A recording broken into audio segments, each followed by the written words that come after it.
안녕하세요, 이민차입니다. 이 시간은 이규원 검사 사주를 한번 풀어보겠습니다. 사주는 정사년 기유월 기사일 을축시에 해당합니다. 사주의 본상을 살피기 전에 숙명 같은 기본 스케치를 한번 살펴보겠습니다. 이 사주는 자연의 섭리로 토의 운기를 받은 것입니다. 토의 운기가 40전 청년 시절까지는 토 기운을 받쳐주기 때문에 모든 일이 순리대로 순탄하게 잘 풀려 나갔던 것입니다. 그러나 중장년에 오면서부터는 목 기운이 동하기 때문에 자연의 섭리를 거스르게 되는 것입니다. 이것은 중장년기에, 즉 40대 이후에 인생의 재앙을 암시하고 있는 것입니다. 노년에는 금 기운이 토 운기를 설하기 때문에 역시 순리를 거역하는 그런 명이 되는 겁니다. 이 또한 말년에도 재액이 있음을 암시하는 것입니다. 다음으로 주어진 천성을 보면은 정사년 뱀띠로 태어났습니다. 뱀띠는 창의성이 좋고 매우 용이 주도한 편입니다.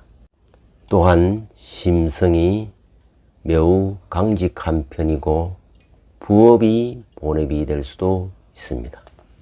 연애 천문성이 임하고 있어 10대까지는 매우 예민한 생활을 해왔고, 월에 천수성이 임하고 있어 20대 30대는 경제적 풍요를 누리게 되고, 일에는 천기성이 임하고 있어 40대 50대에는 명예와 부를 누리게 되는 것입니다.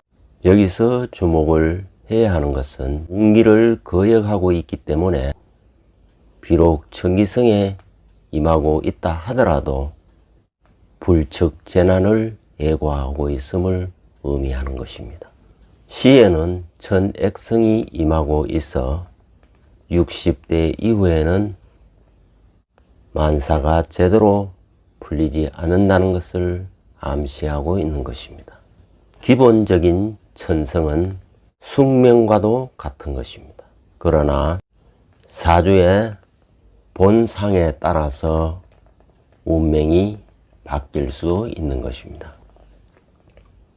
사주의 본상을 살펴보면 이 사주는 6월에 태어나 사유축 금국을 이루고 있고 토생금 하고 있기 때문에 금이 매우 태왕한 사주인 것입니다.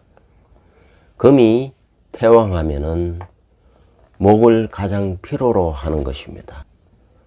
그러나 사주 원국에는 목이 없습니다. 그래서 목이 없으면은 화를 찾게 되는 것입니다. 화는 이 사주에 정화, 사화, 사화해서 화가 유정하고 유력하게 존재하고 있는 것입니다. 그래서 이 사주에 화가 용신이 되는 것입니다.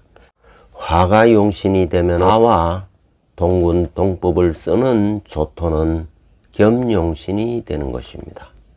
그리고 화용신을 생해주는 목은 희신이 되고, 화토가 생하는 습토와 금은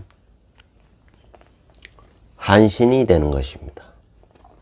한신은 금생수 하면은 기신으로 변하는 것이고, 금이 목을 극하면은 희신으로 변하는 것입니다. 따라서 운에서 혹은 원국에서 목, 화, 토, 금은 용으로 작용하고 수는 이 사주의 불용으로 작용하는 것입니다. 용은 길과 복을 가져다 주고 불용은 흉과 화를 가져다 주는 것입니다. 이 사주의 격을 보면은 6월에 태어났고 투관하지 않았지만 지지에 투출하고 있어 식신격에 해당하는 것입니다. 식신격은 현간에 투관했으면은 용으로 작용하는 것이 분명하지만 지지에 있으면은 사유축 근국을 이루어 금생수를 할 수 있기 때문에 지지의 금은 불용으로 변하는 것입니다. 따라서 이 사주는 식신격에 임에도 불구하고 역용을 해야 하는 것입니다. 그래서 천간에 임계, 갑을, 병정이 오면은 부귀를 누리게 되고 임계, 갑을, 병정이 오지 않으면은 부귀가 무너지게 되는 것입니다. 용은 기륭, 하복을 의미하고 격은 부귀, 빈천을 의미하기 때문입니다. 식신격의 특징은 연구하고 개발하는 지능이 매우 발달되어 있습니다. 과연 이 사주는 무엇을 연구하고 개발하는지를 주목해야 할 것입니다. 그것이 음모와 조작과 거짓이 될 수도 있고 진리와 진실이 될 수도 있는 것입니다. 이 사주는 6월에 기사일주로 태어났습니다. 기토는 은큼해 보일 정도로 좀 소심한 편입니다. 하고도 안 그런 척을 잘하며 포커페이스 기질이 매우 많습니다. 또한 이 사주는 사유축 근국을 이루고 있기 때문에 결단력과 추진력이 매우 좋습니다. 사유축 근국을 이루고 있으면 삶이 전쟁터와 같기 때문에 즉 칼바다를 이루고 있기 때문에 투쟁력, 전투력이 매우 좋은 것입니다. 그러나 금은 재물을 의미하기 때문에 재복이 따르는 사주라 할 수 있습니다. 다만 이 사주는 식상이 발달하고 편관이 있고 겁재성이 강하기 때문에 자칫하면은 가스라이팅을 당하기 쉬운 사주인 것입니다. 최근에 이규원 검사는 청와대 이광철 비서관으로부터 공작 기획의 지시를 받고 허위 보고서를 작성하고 유출한 혐의로 수사에 올라와 있습니다. 이규원 검사의 앞날은 어떻게 될지 대운, 세운, 월운을 통해서 한번 살펴보겠습니다. 우선 자세한 운을 살피기 전에 이 사주의 격을 보면은 식신격을 역용하기 때문에 운에서 임계, 갑을, 병정이 오면은 부귀를 누리게 되고 임계, 갑을, 병정이 아니면 부귀가 무너지게 되는 것입니다. 격은 용의 보호막이고 틀에 해당하기 때문입니다. 그래서 세운이든 월운이든 천간에 임계, 갑을, 병정이 들어와 있는지 그렇지 않는지를 먼저 구분해야 하는 것입니다. 대운상으로 보면은 정미대운부터 부귀를 누릴 수 있는 기본 바탕은 이미 형성되어 있는 것입니다. 그러나 실제 그 기륭을 담는 것은 바로 용신에 의해서 결정되는 것입니다.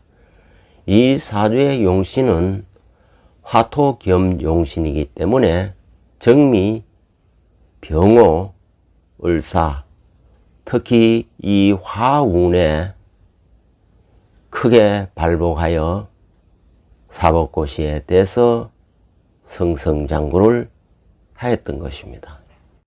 지금 현재는 45세이기 때문에 갑진대원에 와 있습니다.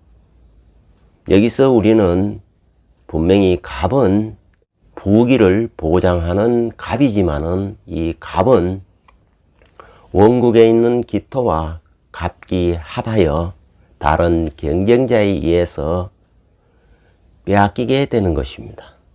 그렇기 때문에 갑진대원은 흉함을 암시하고 있는 것입니다. 이것은 기본적인 스케치에서도 중년 이후에 목국토를 하여 순리를 거역한다는 것이 이미 숙명적으로 암시를 하고 있었던가 맥락을 같이 하는 것입니다. 따라서 이 갑목은 전혀 격으로 무용지물이 되는 것입니다. 아무런 부귀를 보장받지 못한다는 것을 의미하는 것입니다. 진토는 수기를 담고 있기 때문에 이 원국의 사유축 금을 만나면은 수기가 매우 왕해지는 것입니다. 역시 대운이 매우 불길함을 이미 암시하고 있는 것입니다. 세운을 보면은 올해 신축년인데 임계갑을은 부귀를 보장받을 수 있지만은 경신은 부귀가 무너지게 됨을 암시하고 있는 것입니다. 따라서 신축년은 불길함을 이미 또 암시하고 있는 것입니다. 축 역시 사유축 금극을 이루어 금생수로 가기 때문에 매우 불길함을 대운도 세운도 이미 강력하게 암시하고 있는 것입니다.